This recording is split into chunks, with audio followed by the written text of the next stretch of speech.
और interesting development को address करते हैं और वो है पतंजलि फूड्स। जी हाँ, ये नई कंपनी बॉर्न हुई है और ये एक्चुअली एक दूसरा अवतार है रुचि सोया का। और संजीव कुमार अस्थाना जी हमारे साथ, अब उनको हमें रुचि सोया के हिसाब से नहीं, सीईओ ऑफ पतंजलि फूड्स के हिसाब से बोलना पड़ेगा।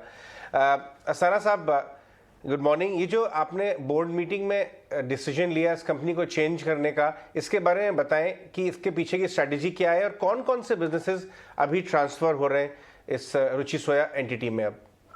जी नमस्कार। लेकिन मैं शुरुआत में पहले एक चीज करेक्ट करना चाहता हूं कि अभी पतंजलि फूड जो है सारा सब्जेक्ट टू अप्रूवल्स है। सिर्फ बोर्ड का ये निर्णय हुआ है कि हम नेम चेंज के लिए अप्लाई करेंगे।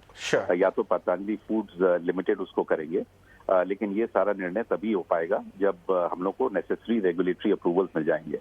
तो अभी मैं बोलूंगा कि अभी तो रुचि सोया ही है, लेकिन ये हमारा निर्णय हो चुका है कि इसको नेम का एप्लीकेशन डालेंगे और जिस प्रकार से भी जल्दी से जल्दी ही हम लोग उसको नाम कंपनी का चेंज कर पाएंगे। बट एज ऑफ नाउ आज रुचि सोया के उसी बात करेंगे। जी श्योर। दूसरा आपका जो प्रश्न था कि फूड्स के बिजनेस के बारे में, तो एक निर्णय रुचि सोया ने जो लिया है कि पतंजलि का जो पूरा फूड्स पोर्टफोलियो है, क्योंकि वो एक प्रकार से कुछ कंफ्यूजन कॉज कर रहा था सारे स्टेक होल्डर्स के माइंड में कि कुछ चीजें यहाँ पे हैं, कुछ चीजें वहाँ पे हैं।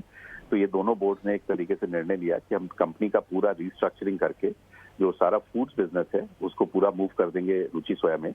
और उसमें आपको मालूम ही है कि बहुत बड़े बड़े प्रोडक्ट्स हैं जो कि हाईली सक्सेसफुल है, जैसे काऊ घी है, पतंजलि का च्यवनप्राश है, या हनी है, या फिजिकली रिफाइंड ऑयल जैसे मस्टर्ड है, और ये बाकी उनके जो ऑयल्स हैं, एलोवेरा जूसेस हैं। तो बहुत एक large scale basket of product है जो कि रुचि सोया में मूव करेगा।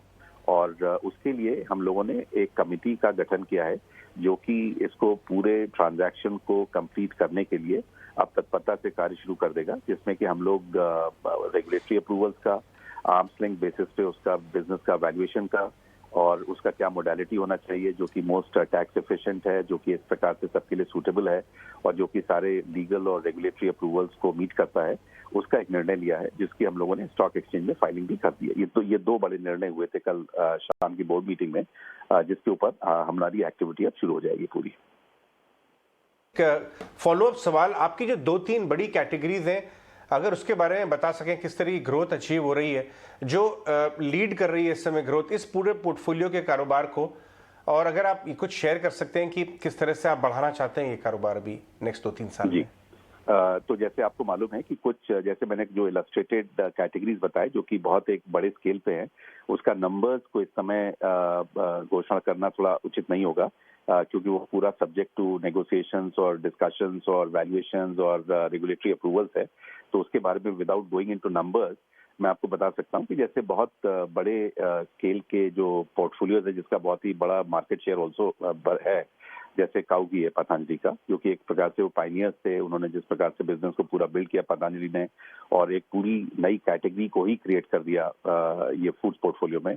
सिमिलरली पतंजलि का च्यवनप्राश एक बहुत ही वेल नोन प्रोडक्ट ब्रांड है इन द मार्केट प्लेस, जो कि बहुत चलता है, एक्सटेंसिव डिस्ट्रीब्यूशन नेटवर्क है।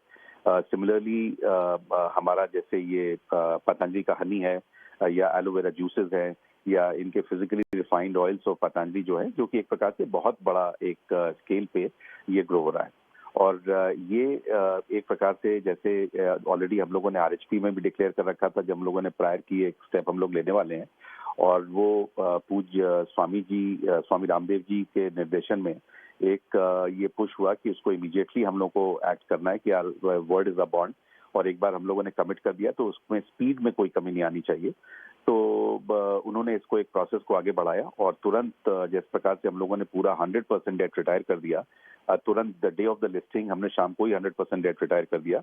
उसी प्रकार से with in 3 days of listing हम लोगों ने ये निर्णय बोर्ड ने ले लिया है कि अब इसको इमीडिएटली इसको एक्टिवेट करके इसको बढ़ाना है। तो एक तरीके से जो स्पीड है, जो कमिटमेंट है टू द स्टेक होल्डर्स, वो भी इसमें अच्छा है कि हम लोग जो भी चीज बोली है उसके ऊपर सारे एक्टिविटीज के ऊपर, सारे जो हमारे डिक्लेरेशन थे सबके ऊपर हमारी एक्टिविटी शुरू हो गई है। अस्थाना साहब, बहुत बहुत धन्यवाद हमसे बात करने के लिए। बिल्कुल आपका कंपनी का जो मोटो है, your word is your bond, और अंडर प्रॉमिस ओवर डिलीवर, ये जो आपने परसों फ्राइडे को जब हम बात कर रहे थे, ये बहुत पसंद आई। इनफैक्ट इन्फोसिस जैसा फॉर्मूला है आपका, और उम्मीद करते हैं कि आप वो सब आप अचीव कर लें और इन्फोसिस जैसी ही प्रतिष्ठा भी over the long term retail investors के माइंड में आप कमाएं। बहुत बहुत धन्यवाद और best wishes in your future endeavours. ये थे रुचि सोया के सीईओ अस्थाना साहब, बात कर रहे थे कि ये जो प्रपोज ट्रांजैक्शन है इसके फ़ायदे क्या होंगे और क्यों उन्होंने ये डिसीजन लिया कंपनी का नाम बदल के पतंजलि फूड्स। मानसी जी, मानसी बहुत ही ज़्यादा इंटरेस्टिंग था जब बाबा रामदेव और अस्थाना साहब दोनों के साथ आप बात कर रहे थे, तब भी उन्होंने कहा था कि ऑब्जेक्टिव जो है 15 to 20% टॉप लाइन ग्रोथ आने वाले 2 से 3 साल में, पॉजिटिव एफपीओ लिस्टिंग और उसके बाद इतनी बड़ी एफएमसीजी स्पेस में entry, of course explains how the company is focusing on